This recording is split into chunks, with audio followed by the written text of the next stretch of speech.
আল্লাহ সুবহানাহু ওয়া তাআলা সূরা আল কাসাস, এই সূরাতে আল্লাহ তাআলা বলেন তাসিন মিম তিলকা আয়াতুল কিতাবিল মুবিন নাতলু আলাইকা মিন নাবাই মূসা ওয়া ফিরআউনা বিল হাক্কি লিকাওমিন ইউমিনুন। সাদাকাল্লাহুল আযীম।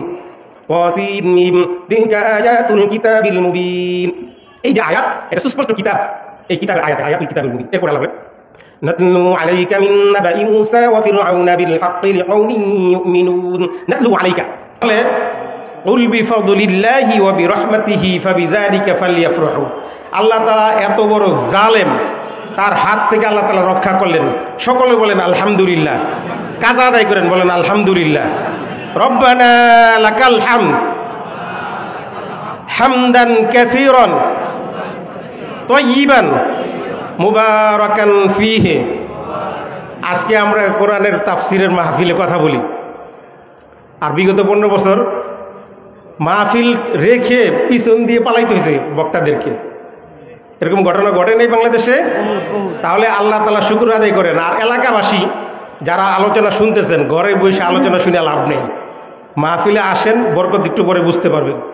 তো আজকের প্রধান অতিথি মুফতি গোলাম কবির আজহারি ঢাকা, তিনিও আমাদের মাঝে উপস্থিত হয়েছেন, এবং মুফতি সাঈদ আহমদ উনি আলোচনা করেছেন, এবং মাওলানা আলমাস হোসেন উনিও আলোচনা করেছেন, আর বাকিদের আলোচনা আপনারা শুনেছেন, জানেন।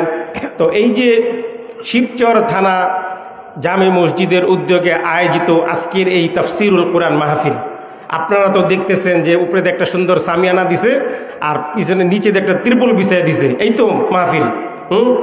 আল্লাহর নবী কি বলে শুনেন, মান সালাকা তরিকান ইয়ালতামিসু ফীহি ইলমান সাহহালাল্লাহু লাহু তরিকান ইলাল জান্নাহ। আপনি যখন ঘর থেকে বের হয়েছেন ওয়াজ শোনার জন্য, কি শোনার জন্য? ওয়াজ নাকি আওয়াজ? কোনটা? ওয়াজ শুনতে আসছেন না বক্তার চেহারা দেখতে আসছেন? কোন বক্তার চেহারা সুন্দর? হ্যাঁ, যে বক্তা উঁচা লম্বা কদ্দুর, এটা দেখতে আসছেন? না তাফসিরুল কোরআন থেকে তাফসির শুনতে আসছেন? কোনটা নিয়ত? নিয়ত ঠিক করেন। আল্লাহ রাসূল সাল্লাল্লাহু আলাইহি সাল্লাম বুখারী শরীফে যে প্রথম হাদিস, এই হাদিসে বলতেছেন ইন্নামাল আ'মালু বিন্নিয়াত। প্রত্যেকটা আমল নিয়তের উপর নির্ভরশীল। কিসের উপরে? নিয়তের উপরে। আপনি কোন নিয়তে আসছেন দেখেন। আপনার আমার নিয়ত তো পরিশুদ্ধ হবে পরে, আগে আল্লাহর নবীর জামানার নিয়ত শুনেন। ওয়া ইন্নামা লিমরিইম মা নাওয়া ফামান কানাত হিজরাতুহু ইলা দুনিয়া আও ইউসিবুহা আও ইলা ইমরাতিন ইয়াতাযাওয়াজুহা ফাহিজরাতুহু ইলা মা হাজারা ইলাইহি। এখানে তাফসিরুল কোরআন মাহফিলে আসছেন। শুধু কোরআন হবে না, মাঝে মাঝে হাদিসও হবে। হ্যাঁ, শুধু কোরআন শুনবেন না, সাথে হাদিসও শুনবেন। হাদিস হচ্ছে কোরআনের ব্যাখ্যা। হাদিস কি? কোরআনের ব্যাখ্যা। হ্যাঁ, আল্লাহ রাসূল সাল্লাল্লাহু আলাইহি সাল্লাম মক্কা থেকে মদিনায় হিজরত করেছেন, এটা তো আপনারা জানেন। আচ্ছা, তো হিজরতের সময় এক লোক, সে দ্বীনের জন্য, ইসলামের জন্য হিজরত করে নেই, সে মদিনায় এক মহিলাকে ভালোবাসতো, ওই জন্য ওই হিজরতের গ্রুপের সাথে একসাথে হিজরত করছে। এবার বুঝছেন নিয়ত কোন জায়গায় গিয়ে ঠেকাইছে মানুষকে? যে আপনারা যে ওয়াজ মাহফিল ডাকছে, ওয়াজ মাহফিলের আয়োজন করছে, আপনারা ওয়াজ শুনতে আসছে, সবাই ওয়াজ শুনতে আনে নাই। কিছু লোক আসছে বক্তার চেহারা দেখতে, কিছু লোক আসছে মাবুদ বলে যদি টান দেয় তাহলে এটা সুন্দর লাগে কিনা এটা শুনতে আসছে। কিছু লোক আছে কিনা এরকম? আপনাদের শিবচরে মনে হয় নাই নাকি? আছে। আর কিছু লোক আছে মেলায় ঝালমুড়ি, মুরালি, চানাচুর এগুলো খাওয়ার লাগিয়া। হ্যাঁ, সবার কি নিয়ত এক? হ্যাঁ, কিন্তু নিয়ত এক বানাইতে হবে। আল্লাহ রাসূল সাল্লাল্লাহু আলাইহি সাল্লামের সাথে মক্কা থেকে মদিনায় হিজরত করলো, এটা বুখারী শরীফের প্রথম হাদিস। ওই হাদিসে এই কথাটা উল্লেখ আছে, ফামান কানাত হিজরাতুহু ইলা দুনিয়া আও ইউসিবুহা আও ইলা ইমরাতিন ইয়াতাযাওয়াজুহা। যে ব্যক্তি দ্বীন ইসলামের জন্য হিজরত করলো, তার তো দ্বীন ইসলামের জন্য হইল। আর যে ব্যক্তি মহিলাকে বিয়ে করার জন্য হিজরত করলো, তার একটা মহিলা বিয়েই হবে, তার সওয়াব নাই। তাহলে আমাদের নিয়ত পরিশুদ্ধ হয়েছিল। তো আজকে আমরা এখান থেকে তাফসিরুল কোরআন শুনবো। রাজি আছি তো ইনশাআল্লাহ? কে কে রাজি আছেন হাত তুলে দেখান, বলেন নারায়ে তাকবীর।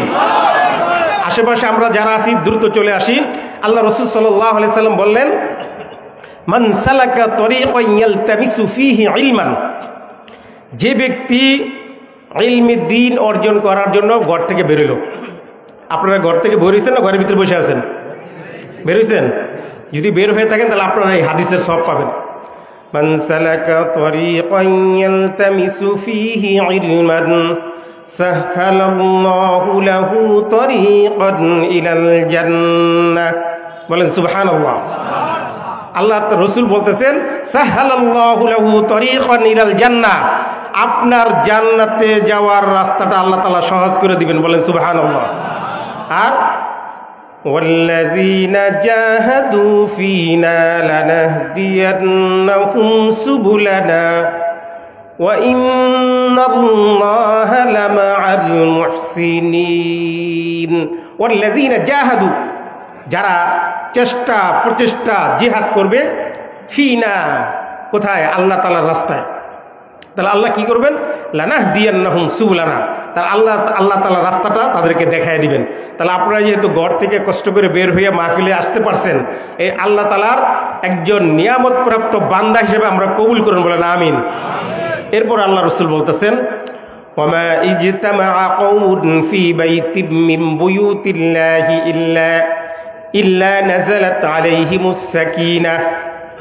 যখন কোনো এলাকার লোকেরা একটা মাহফিলের আয়োজন করে, একটা ঘরের ভিতরে বসে, আল্লাহর ঘরসমূহ মধ্য থেকে যে কোনো ঘরে যদি কোনো এলাকাবাসী বসে, মুসলিম শরীফে আল্লাহ রাসূল বলেন, ওয়ামা ইজতামাআ কওমুন ফি বাইতিম মিন বুয়ুতিল্লাহ, যখন একটা এলাকাবাসী একত্রিত হলো, এক জায়গায় বসলো, বসে কি করলো? ইয়াতলুনা কিতাবাল্লাহ, তারা আল্লাহর কিতাব থেকে তেলাওয়াত করলো, ওয়াতাদারাসুনাহু বাইনাহুম, আর পরস্পরে কোরআনের তাফসীর শুনলো, ব্যাখ্যা শুনলো, তার বিশ্লেষণ শুনলো। এই কাজ যখন তারা করলো, ইল্লা নাযালাত আলাইহিমুস সাকিনাহ, আল্লাহ রাসূল বলেন যে আল্লাহ তাআলা তাদের উপরে সাকিনা নাজিল করে দেন। বলেন সুবহানাল্লাহ। তো আর কি করে? হাফফাত আলাইহিমুল মালাইকা, আর ফেরেশতারা চতুর্দিকে ঘেরাও করে রাখে, বেষ্টন দিয়ে রাখে, পাহারা দিয়ে রাখে। আর ইল্লা নাযালাত আলাইহিমুস সাকিনা, আর ইল্লা নাযালাত আলাইহিমুস সাকিনা, সাকিনা নাজিল করে, গাশিয়াতহুমুর রাহমা, আর এই যে মাথার উপরে একটা সামিয়ানা দেখতেছেন না, কাপড়ের তো নাকি? সবাই তাকান উপরের দিকে, উপরে সামিয়ানাটা কিসের? কাপড়ের। আর আল্লাহ রাসূল বলতেছেন, গাশিয়াতহুমুর রাহমা, আল্লাহ তাআলা রহমতের একটা সামিয়ানা তাদের উপরে দিয়া দেন। বলেন সুবহানাল্লাহ। এবার বসবেন তো মাহফিলে, না বাসায় গিয়ে ঘুমাবেন? হ্যাঁ, রাজি আছেন তো ইনশাআল্লাহ? আরো ফজিলত আছে মাহফিলে আসার এবং বসার। তা আল্লাহ সুবহানাহু ওয়া তাআলা এত বড় একটা নিয়ামত দিল, আলহামদুলিল্লাহ বলবেন না? বলেন আলহামদুলিল্লাহ। আচ্ছা, তো তাফসীরুল কোরআন মাহফিলে মানুষ শুধু গল্প গুজব শুনতে খুব ভালোবাসে, তাই না? গল্প গুজব শুনতে খুব ভালোবাসে। যেই মাহফিলে যেই বক্তা সুর দিয়ে খুব গল্প বলে, সেই মাহফিলে লোক বেশি। আর যেখানে কোরআন হাদিস থেকে বলা হয় সেখানে লোক কম। কারণ কি জানেন? বলেন তো, আউযু বিল্লাহি মিনাশ শাইতানির রাজিম কখন পড়তে হয়? কোরআন তেলাওয়াতের শুরুতে। কোথায়? নামাজের শুরুতে আউযু বিল্লাহ ফরজ। হ্যাঁ, হাদিস পড়া শুরুতে আউযু বিল্লাহ ফরজ, জিকির করা শুরুতে না। ওয়াইযা কুরিআল কুরআনু ফাসতামিউ লাহু ওয়া আনসিতু লাআল্লাকুম তুরহামুন। যখন তোমরা কোরআন তেলাওয়াত করবে তখন আউযু বিল্লাহ পড়বে। কেন পড়বে? কারণ যখন তুমি কোরআন শুনতে যাবে তখনই শয়তান তোমাকে বাধা দিবে। কে বাধা দিবে? শয়তান। অন্য কোথাও বাধা দিবে না, কোরআনের মাহফিলে আসলেই বাধা দিবে। এটা নিয়ম। চিরচরিত শয়তানের কাজ হচ্ছে তাফসীরুল কোরআন মাহফিলে বাধা দেওয়া। এটা হচ্ছে শয়তানের মূল কাজ। এই জন্য ওই মক্কার কাফেররা ওই কাজই করতো। وقال الذين كفروا لا تسمعوا لهذا القرآن والغوا فيه لعلكم تغلبون। বলেন সুবহানাল্লাহ। আল্লাহ রাসূল সাল্লাল্লাহু আলাইহি সাল্লাম যখন কোরআন তেলাওয়াত করতেন তখন মক্কার কাফিররা বড় বড় মুশরিক বেঈমানেরা রাতের বেলা চুপ চুপ করে আল্লাহ রাসূলের কোরআন তেলাওয়াত শুনতো, তারা শুনতো। আবার দিনের বেলা যদি সাধারণ মানুষ শুনতে আসে তখন বলতো লা তাসমাউ লিহাযাল কুরআন, তোমরা কোরআন শুনো না, ফালগাউ ফীহি লাআল্লাকুম তাগলিবুন, সেখানে তোমরা হট্টগোল করে দিবা যাতে করে কি করতে না পারে, কোরআন তেলাওয়াত শুনতে না পারে। আমাদের এই 15 বছর গেছে এরকম, কোরআনের মাহফিল হইলেই কি করতো, এখানে 144 ধারা জারি, এখানে সমস্যা আছে, এখানে বামপন্থীদের কিছু একটা হবে, এখানে এই হবে সেই হবে, পুলিশের অনুমতি নিতে হবে, মাহফিলের অনুমতি নিতে হবে, চেয়ারম্যান এমপি মন্ত্রী তাদেরকে দাওয়াত দিতে হবে, তাহলে আপনার মাহফিল বন্ধ। আল্লাহ তাআলা ওই সমস্ত জালেমদের হাত থেকে আমাদেরকে উদ্ধার করেছেন, বলেন আলহামদুলিল্লাহ। আমাদের বর্তমান প্রধান উপদেষ্টা কি বলে দিছে যে আমাদের মাহফিলের ব্যাপারে কিসের অনুমতি, ধর্মীয় মাহফিল তোমরা সারাক্ষণ করো, কোনো সমস্যা নাই। সবাই বলেন আলহামদুলিল্লাহ। তাহলে এখন তার ওই ঝামেলা নাই, ওই জুলুম বাস্তু আর নাই, ওই জালেমদের হাত থেকে আল্লাহ তাআলা আমাদেরকে হেফাজত করছেন। তো কোরআনুল কারীমে আল্লাহ তাআলা, আপনারা যেরকম বলে কিচ্ছা শুনতে চান, কোরআনুল কারীমে আল্লাহ তাআলা কিছু কিচ্ছা বলছেন। আজকে সেখান থেকে একটা কিচ্ছা বলবো, শুনবেন তো ইনশাআল্লাহ। কোরআনুল কারীম শুধু যে ধর্মীয় কিতাব তা না, এটা কিচ্ছারও কিতাব। কিসের কিতাব? আপনি বলেন হুজুর আপনি কোরআনের কিচ্ছার কাহিনী বানাইলেন। আমি বানাইনি, আল্লাহ নিজে বলতেছেন। কি বলেন? নাহনু নাকুসু আলাইকা আহসানাল কসাস বিমা আওহাইনা ইলাইকা হাযাল কুরআন ওয়া ইন কুনতা মিন ক্বাবলিহি লামিনাল গাফিলিন। বলেন সুবহানাল্লাহ। আল্লাহ বলেন নাহনু নাকুসু আলাইকা আহসানাল কসাস, হে নবী আমি আপনাকে সর্বশ্রেষ্ঠ সবচাইতে উত্তম একটা কিচ্ছা শোনাবো, একটা কাহিনী শোনাবো। পৃথিবীতে যত ধরনের ঘটনা আছে, কিচ্ছা বলতে এখানে আসলে কিচ্ছা না, এটা হচ্ছে হয়তো ইউসুফ আলাইহিস সালামের ঘটনা। এটা যদিও আমরা আহসানাল কসস, আল্লাহ তাআলা বলেন আহসানাল কসস, যে উত্তম ঘটনা। পৃথিবীতে যত উপন্যাস আছে, যত ঐতিহাসিক গ্রন্থ আছে, যত মহাকাব্য আছে, কোন কাব্যই এই সূরা ইউসুফে আল্লাহ তাআলা যে ইউসুফ আলাইহিস সালামের ঘটনা বলেছেন এর চাইতে উত্তম কোন ঘটনা পৃথিবীতে হইতে পারে না। আল্লাহ তাআলা নিজে বলতেছেন আহসানাল কসাসি বিমা আওহাইনা ইলাইকা হাযাল কুরআন, যে উত্তম একটা ঘটনা আপনাকে আমরা কোরআনুল কারীমের ভিতরে শোনাবো। তো এই যে আহসানাল কসাস, এই কসাস নামে আবার একটা সূরা আছে। এই সূরার নাম হচ্ছে সূরাতুল কসাস, ঘটনা কিচ্ছা। এটা 20তম পারা 27তম সূরা। এটা এই সূরা থেকে আমরা কয়েকটা আয়াত শুনবো ইনশাআল্লাহ। আল্লাহ তাআলা আমাদেরকে তৌফিক দান করুন, বলেন আমিন। আচ্ছা, তাহলে আমরা শুরু করি। সবাই প্রস্তুত? কেউ অন্যদিকে অ্যাটেনশন নাই তো? বাসায় কারো ফোন টোন আসে নাই তো যে আমার তাড়াতাড়ি যেতে হবে? দেখেন ফেরেশতারা কিন্তু চারদিক থেকে ঘেরাও করে আছে। পুলিশ যেরকম ব্যারিকেড দিয়ে রাখে না মিছিল টিছিল করলে, আমাদেরকে ফেরেশতারা এরকম ব্যারিকেড দিয়ে রাখছে যাতে শয়তান ঢুকতে না পারে। শুধু এইখানে না, এই মাহফিলের এই মজলিসের আরো অনেক ফজিলত আছে। এই যে ফেরেশতারা যে ঘেরাও দিয়ে আছে, এই ঘেরাও কতটুকু? বলছে এই ঘেরাও এক ফেরেশতার কাঁধের উপর আরেক ফেরেশতা, এইভাবে যেতে যেতে আল্লাহর আরশ পর্যন্ত। বলেন সুবহানাল্লাহ। আল্লাহর আরশ পর্যন্ত যাই শেষ না। এবার আল্লাহ সুবহানাহু ওয়া তাআলা ফেরেশতাদেরকে, আল্লাহ জানেন আমরা এখানে কেন বসছি, আল্লাহ জানেন না? জানেন তো? আল্লাহ জানা সত্ত্বেও ফেরেশতাদেরকে জিজ্ঞেস করবে যে শিবচর থানা জামে মসজিদের পাশে যে এই লোকগুলো বসে রয়েছে এরা কেন বসে রয়েছে? ফেরেশতারা বলবে আল্লাহ এরা তো আপনার ভয়, আপনার জান্নাতের আশা আর আপনার ক্ষমা চায়।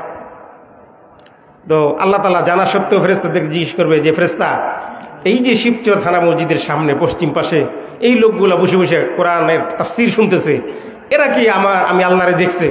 ফেরেশতারা বলবে না আল্লাহ আপনাকে তো দেখেনি। তাহলে আমার নবীকে দেখছে? না আল্লাহ নবীকেও দেখে নাই। আমার জান্নাত দেখছে? না তাও দেখে নাই। জাহান্নাম? তাও দেখে নাই। জান্নাত দেখলো না, জাহান্নাম দেখলো না, রাসূল দেখলো না, আল্লাহ দেখলো না। এরপরও তারা আল্লাহর কাছে আল্লাহর ভয়, জাহান্নামের ভয়ে এবং জান্নাতের আশায় এখানে বসে রয়েছে। তোমরা সাক্ষী থাকো ওয়াগফারাহুমুল্লাহু ফী মান ইনদা।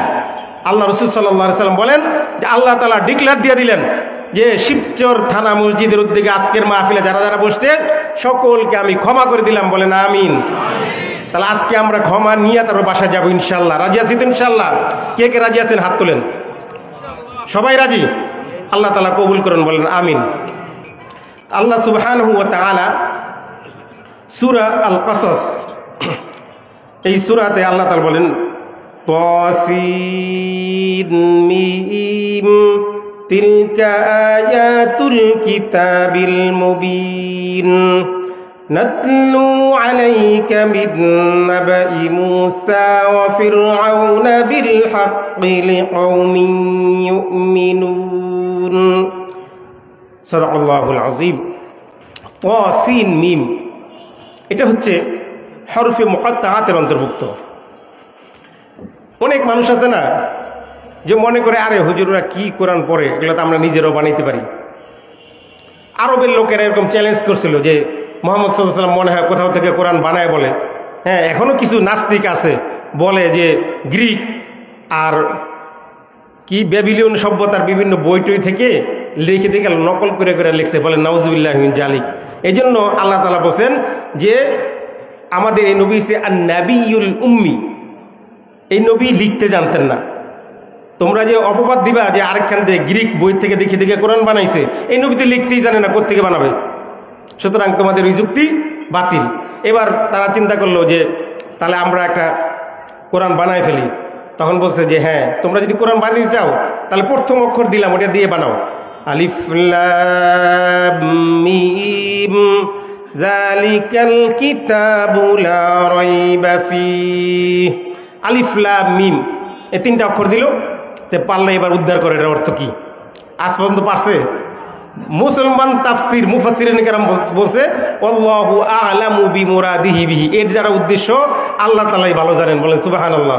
তা আজ পর্যন্ত কোনো মুফাসসির এরা তাফসির করতে পারে না এই হরফে মুকাত্তাআত, অক্ষর যে দুইটা তিনটা একসাথে থাকে। তাসিন মিম তিলকা আয়াতুল কিতাবিল মুবিন, এই যে আয়াত, এটা সুস্পষ্ট কিতাব, এই কিতাবের আয়াতে আয়াতুল কিতাবুল মুবিন। এরপরে আল্লাহ বলেন নাতলু আলাইকা মিন নাবাই মূসা ওয়া ফিরআউন বিল হাক্কি লিকাওমিন ইউমিনুন। নাতলু আলাইকা, আমরা তেলাওয়াত করে আপনাকে শোনাবো। কে বলতেছেন? আপনারা কিন্তু তাফসির শুনতে আসছেন, আপনারা তাফসির ক্লাসের ছাত্র। আমরা কিন্তু তাফসিরুল কোরআনের মাহফিলের আয়োজন, অ্যাটেনশন থাকতে হবে, প্রশ্নের উত্তর হবে, এর মাঝখান থেকে আমাদের কিছু এলিম নিতে হবে। আইলাম আর গেলাম, লইলাম আর খাইলাম, এইভাবে চলবে না।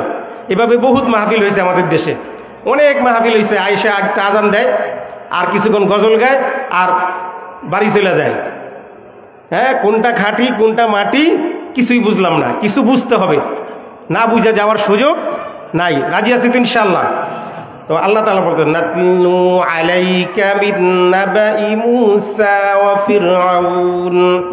নাতলু আলাইকা, আমি আপনাকে তেলাওয়াত করে শোনাবো। আল্লাহ বলতেছেন নাতলু আলাইকা মিন নাবাই মূসা ওয়া ফিরআউন। মূসা এবং ফিরআউন এই দুইজনের ঘটনা, সংবাদ, নিউজ আপনাকে আমি তেলাওয়াত করে শোনাবো, আল্লাহ বলতেছেন। হ্যাঁ, কিভাবে? বিল হক, সত্য ঘটনা, প্রকৃত ঘটনা যেটা সেটা।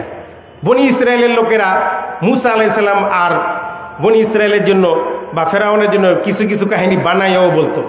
এর ভিতরে একটা হচ্ছে উজ পালোয়ানের কাহিনী। একটা কাহিনী আছে উজ, কি যে সে 90 হাত লম্বা, 30 হাত লম্বা, তার তলোয়ার একটা 30 হাত, আর সে লাভ দিয়ে উঠছে 30 হাত। তা কত হয়েছে? 90 হাত। 90 হাত লম্বা তলোয়ার দিয়া কোপ দিছে, তার হাঁটুর নিচে পড়ছে। এত লম্বা মানুষ, আর না বলে উজ। এটা একটা ভুয়া ঘটনা, ঠিক আছে? তো এরকম কিছু ঘটনা ইহুদিরা ইসরায়েলেরা অত বানাইছে। তো এই সমস্ত ঘটনা না বলে আল্লাহ তাআলা প্রকৃত ঘটনাটা জানাচ্ছেন। নাতলু আলাইকা মিন নাবাই মূসা ওয়া ফিরআউন বিল হক। তো মূসা এবং ফিরআউনের ঘটনা আল্লাহ তাআলা বলবেন, সত্য ঘটনা, সত্য সংবাদ আমাকে জানাবেন। কাদেরকে জানাবেন? বলতেছেন লিকাওমি ইউমিনুন, যারা ইমানদার, যারা মুমিন, তাদের জন্য, তাদের এটা কাজে লাগবে। ঘটনা বলা হয় মানুষকে শিক্ষণীয়, শিক্ষার জন্য। ঘটনা দেওয়া হয় খালি মজা পাওয়ার জন্য না, যে ঘটনাটা শুনলাম অনেক রোমান্টিক কাহিনী, শুনে খুব মজা লাগলো, এই জন্য ঘটনা বলা হয় না। কোরআন এবং হাদিসে ঘটনা বলা হয় শিক্ষার জন্য, এখান থেকে মুমিনদের শিক্ষা হবে।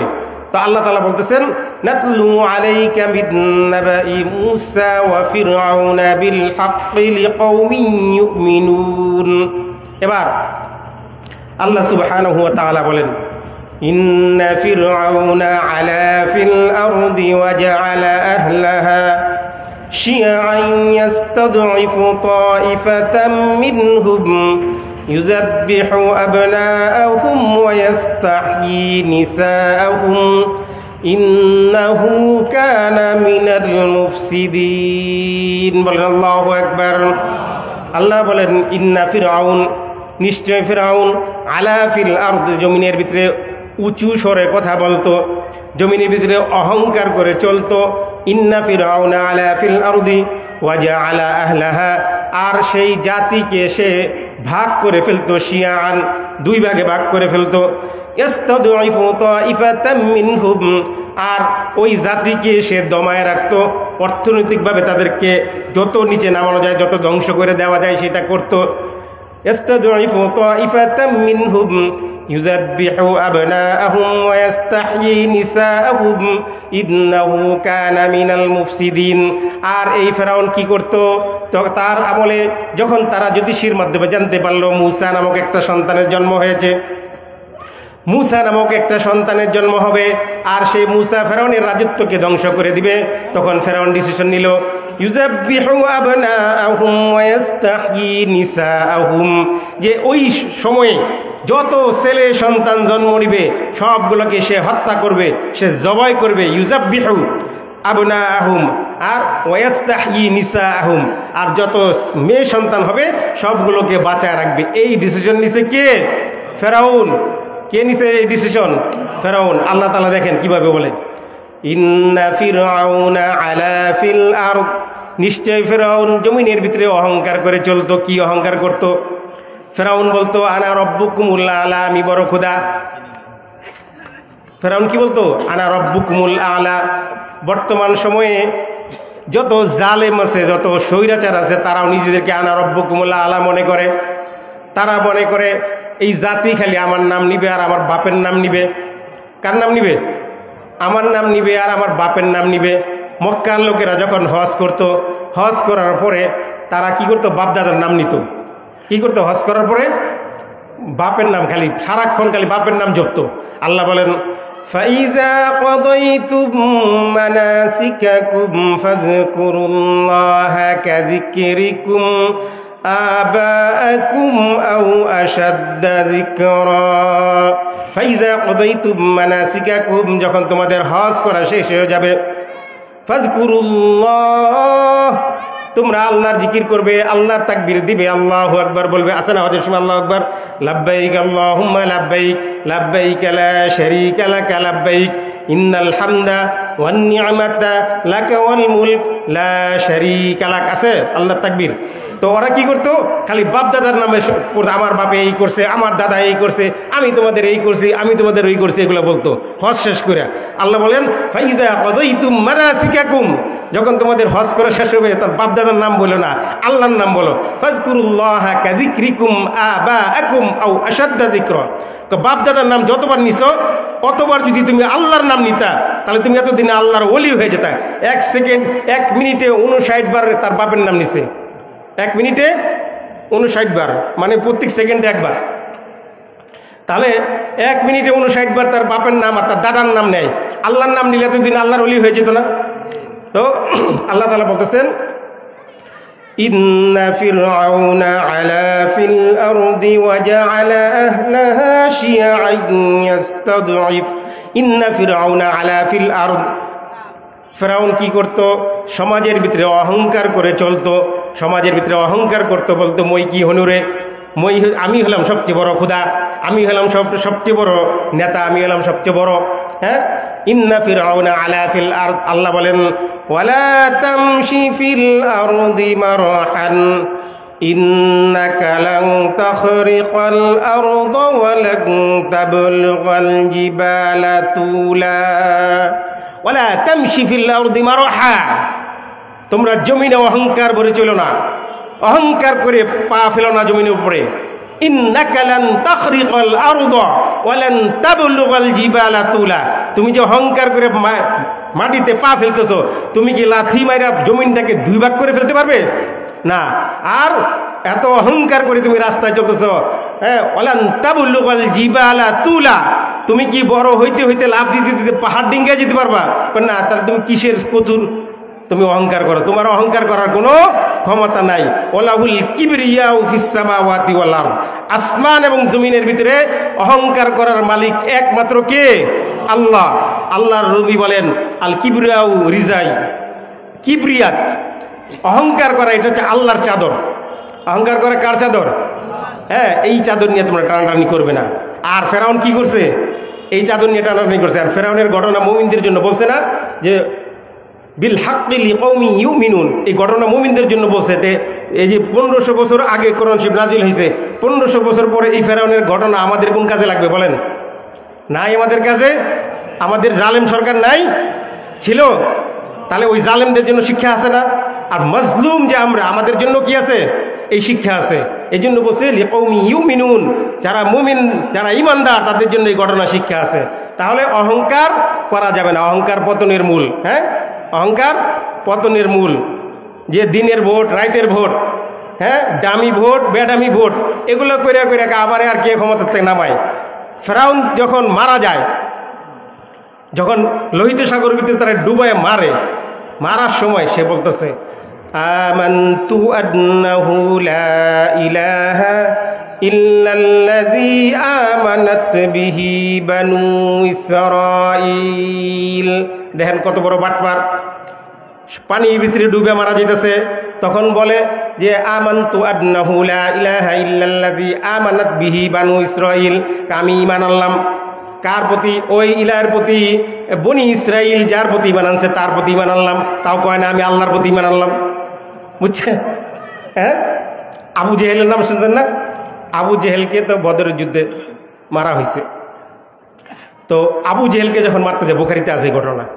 আবু জেহেল বলতেছে এই যে গলার ভিতরে কাটবে, তো হযরত আব্দুল্লাহ ইবনে মাসউদ, 2 ভাই মাজ এবং মুআওয়াজ তাকে ধরাশায়ী করছে। তো হযরত আব্দুল্লাহ ইবনে মাসউদ গেছে তার কল্লা কাটতে। তো বলতেছে গলার এখান থেকে না কাটটা এই বুকের দিক থেকে কাট। কয় কে? কয় তাহলে কল্লাটা একটু বড় দেখা যাবে। কি বুঝছেন অহংকার কারে কয়? হ্যাঁ, কয় যে এইখান থেকে যদি কাটে, যে আমরা যেখান থেকে গরু কাটি ওইখান থেকে কাটলে কল্লাটা ছোট হয়ে যায় না। কয় যে এই গলার এখান থেকে, বুকের এখান থেকে কাট, তাহলে কল্লাটা বড় দেখা যাবে। হ্যাঁ, আবু জেহেল অনেক বড় নেতা আসছিল, হ্যাঁ, কল্লাটা বড় দেখা যাবে। বুখারীতেই ঘটনা, বুঝছেন? সুতরাং অহংকার পতনের মূল। হ্যাঁ, এখন বলে আমার কি দোষ, আমি ভারতে গিয়ে পালাই গেছি, তাতে আমার কি দোষ? আমার এই জনগণ মারাকে হাজার হাজার ছাত্র মাইরা, হাজার হাজার আলেমদেরকে জুলুম কইরা, আলেমদের বাংলাদেশের যত বড় বড় শাইখুল হাদিস, যত বড় বড় আলেম আছে সবাইকে নির্যাতন করে মারছে। আল্লামা শফি, জুনায়েদ বাবনগরী, শাইখুল হাদিস আল্লামা আজিজুল হক, মুফতি ফজলুল হক আমিনী, আল্লামা দেলোয়ার হোসেন সাইদি সহ বাংলাদেশের বড় বড় আলেমদেরকে সে নির্যাতন করছে। এই পাপের শাস্তি তাকে ভোগ করতে হবে না? আল্লাহ তাআলা ছাড় দেন, কিন্তু ছেড়ে দেন না, এটা মনে রাখতে হবে। সুতরাং ইন্না ফিরআউনা আলা ফিল আরদ, ফিরআউন ছিল জমিনে অহংকারী। আর কি করতো?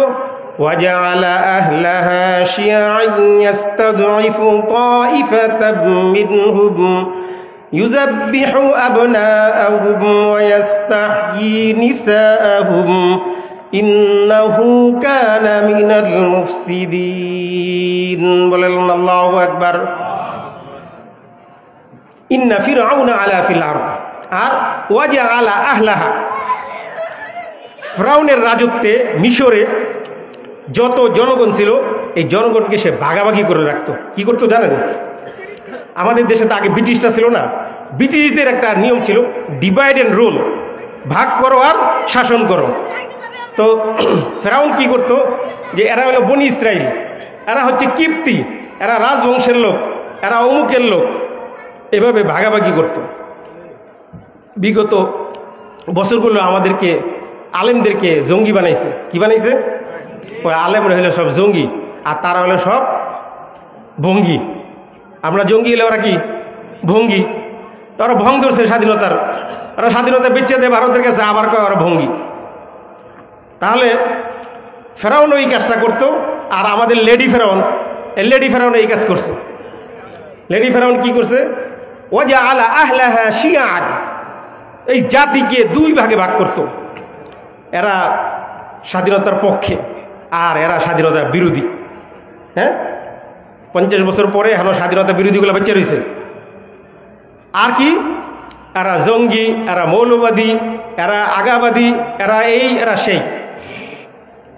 এই সেম ঘটনা ফেরাউন ঘটাইছে। কি বলতো, ওয়াজআলা আহলাহা শিয়া'আন ইস্তাদঈফু তা'iফাতাম মিনহুম। আমি যে আয়াত ধরছে, আয়াত শেষ করতে রাত 10টা বেজে যাব। শোনেন, বলতেছে ওয়াজআলা আহলাহা শিয়া'আন, এই মিশরের অধিবাসীদেরকে সে দুই ভাগে ভাগ করত। কি, ইস্তাদঈফু তা'iফাতাম মিনহুম ইউযাব্বিহু আবনাহুম ওয়া ইস্তাহয়ী নিসাআহুম ইন্নাহু কানা মিনাল মুফসিদিন। ওয়াজআলা আহলাহা শিয়া'আন, একদল হলো স্বাধীনতা বিরোধী, আরেক দল হলো স্বাধীনতার পক্ষে, মুক্তিযোদ্ধা। এইভাবেই বলে দুই ভাগ করছে। দুই ভাগ করার পরে কি করছে, যে এই স্বাধীনতা বিরোধী যাদেরকে ট্যাগ লাগাইছে তাদের যত ব্যবসা প্রতিষ্ঠান আছে সব ধ্বংস করছে, করে নাই? হ্যাঁ, এদেশের ইসলামী ব্যাংকগুলো ধ্বংস করে নাই? এদিকে আর্থিক প্রতিষ্ঠানগুলো ধ্বংস করে সব টাকা পয়সা পাচার করে নাই? ইসলামপন্থী লোকগুলোকে একদম মাটির সাথে মিশিয়ে দিতে চাইছে তারা। হ্যাঁ, এই ফেরাউন এই কাজগুলোই করছে। ওয়াজআলা আহলাহা শিয়া'আন ইস্তাদঈফু তা'iফাতাম মিনহুম, যে ওই জাতির মুসলমানদেরকে, ফেরাউনের আমলে বনি ইসরাইল ছিল, মুসলমানদেরকে তারা দাস বানায় রাখতো। তারা কোনো ব্যবসা বাণিজ্য করতে দিত না, কোনো ভালো অর্থনৈতিক উন্নয়নে অংশীদার হতে দিত না, যেটা এই বিগত 15 বছর এই লেডি ফেরাউন করে গেছে, ওই ফেরাউনের কাছ থেকে শিখে শিখে। তো এখন ইস্তাদঈফু তা'iফাতাম মিনহুম, তাহলে এইভাবে দুই ভাগ করে মুসলমানদেরকে, আলেম ওলামাদেরকে মানে নির্যাতনের স্টিম রুলার চালায়া তারা দমায় রাখত। ইস্তাদঈফু তা'iফাতাম মিনহুম। এরপর ইউযাব্বিহু আবনাআহুম ওয়া ইস্তাহয়ী নিসাআহুম। ইউযাব্বিহু আবনাআহুম, কি করতো ফেরাউন? জ্যোতিষীদের কাছে শুনছে যে একটা ছেলে সন্তান জন্ম নিবে, এই সন্তান জন্ম নিলে ফেরাউন তোমার রাজত্ব শেষ। এইবার ফেরাউনের মাথা গরম। কি করো, ইউযাব্বিহু আবনাআহুম, যত ছেলে সন্তান জন্ম নিবে সব জবাই করে ফেলাও। আর ওয়া ইস্তাহয়ী নিসাআহুম, আর যত কন্যা সন্তান হয় এগুলো রাইখা দেয়, ওগুলো কোনো সমস্যা নাই, যেহেতু জ্যোতিষীরা বুঝছে ছেলে। কিন্তু ওই ছেলে যে ঢাকা ইউনিভার্সিটির ছেলে, বৈষম্য বিরোধী ছাত্র, এটা তো ভুলে গেছে লেডি ফেরাউনে। হ্যাঁ, যে মুসার জন্ম কি ঠেকাইতে পারছে ফেরাউনে? হ্যাঁ, তাহলে বৈষম্য বিরোধী আন্দোলন ঠেকাইতে পারছে? পারে নাই। সুতরাং আল্লাহ তাআলা যেটা চাবেন সেটা কেউ ঠেকাইতে পারবে না। তা আল্লাহ তাআলা বলতেছেন ইউযাব্বিহু আবনাআহুম, যে মাদ্রাসা ছাত্রদেরকে ধরে ধরে জঙ্গি বানাইত। ইসলামপন্থী দাড়ি টুপিওয়ালা লোক যদি ঢাকা ইউনিভার্সিটিতে পড়ে বা কোনো ইউনিভার্সিটিতে পড়ে, হ্যাঁ, টাকনোর উপরে যদি প্যান্ট পরে তাহলে এটা শিবির, এই কইয়া কি করতো, তারে মায়ের দাও। ওই এক হিন্দু ছেলের মেরে ফেলাইছে পিটাইয়া শিবির কইয়া, মনে নাই আপনাদের? বিশ্বজিৎ মনে আছে? সে বলতেছে ভাই আমি হিন্দু, তোর হিন্দু, তোর মুখে দাঁড়িয়ে আছে দে মায়ের। তাহলে ইউযাব্বিহু আবনাআহুম ওয়া ইস্তাহয়ী নিসাআহুম ইন্নাহু কানা মিনাল মুফসিদিন। তাহলে ফেরাউন কি করতো? সমাজে ফিতনা ফাসাদ করতো, তাই না? আর যখন ফিতনা ফাসাদ করে, যারা ফিতনা ফাসাদ করে এরা কি বলে জানেননি? আল্লাহ বলতেছেন ওয়াইযা ক্বিলা লাহুম লা তুফসিদু ফিল আরদ ক্বালু ইন্নামা নাহনু মুসলিহুন। আল্লাহ বলে ওয়াইযা ক্বিলা লাহুম লা তুফসিদু ফিল আরদ, বাটা জমিনের ভিতরে ফিতনা ফাসাদ করিস না। কয় কি? আলা ইন্নাহুম হুমুল মুফসিদুনা ওয়ালাকিন নাহনু মুসলিহুন, আমরা তো সমাজ সংশোধন করি। কি করে? সমাজ সংশোধন করে, আলেমদেরকে মাইরা সমাজ সংশোধন করে। হত্যা, সন্ত্রাস, গুণ, খুন, আয়নাগর এগুলো বানায় বানায় কি সংশোধন করে মানুষরে? হ্যাঁ, তাই ওয়াইযা ক্বিলা লাহুম লা তুফসিদু ফিল আরদ, যখন এই সমস্ত মুনাফিক আর এই সমস্ত কাফের বেঈমানদেরকে বলা হয় লা তুফসিদু ফিল আরদ, জমিনের ভিতরে ফিতনা ফাসাদ কইরো না, তো পরন বলে আলা ইন্নাহুম হুমুল মুসলিহুন, আমরা হলাম মুসলিহুন, সমাজ সংশোধন করি আমরা। এটার নাম সংশোধন। বুঝতেছেন তো কি সংশোধন করতেছে? যে ঢাকা বিশ্ববিদ্যালয়ের মতো জায়গায় কোরআন তেলাওয়াত নিষিদ্ধ, হয় নাই? গত রমজানে কোরআন তেলাওয়াত নিষিদ্ধ, কোরআন তেলাওয়াত করতে দিবে না, কিন্তু গান বাজনা করতে দিবে।